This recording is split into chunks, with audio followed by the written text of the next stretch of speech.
சின்னதோ பெருசோ திருட்டு தானே. டேய் என்னடா நீ என்ன மாதிரி கையில காசு பார்க்கணும்னு ஆசைப்பட்டேன்டா. பெருசா தத்துவமயிறு பேசுற, போடா போய் அவங்கிட்டயே 50க்கு 100 கஷ்டப்படுறா.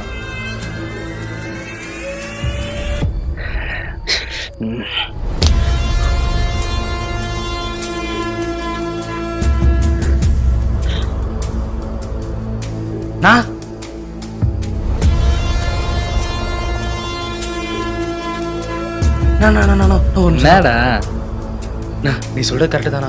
ஒரு நாள் பயமா இருக்குண்ணா. நான் தூரத்துல மட்டும் கூட வரேண்ணா, மாட்டிக்க மாட்டேன்ல? அதெல்லாம் மாட்டிக்க மாட்டேன்டா. நான் என்ன இது வரைக்கும் மாட்டிருக்கேனா? நானா சொல்ற வரைக்கும் உனக்கு கூட இந்த விஷயம் தெரியாது. வா வந்து உட்காரு, வேடிக்கையை மட்டும் பார். சரிண்ணா, வரேண்ணா.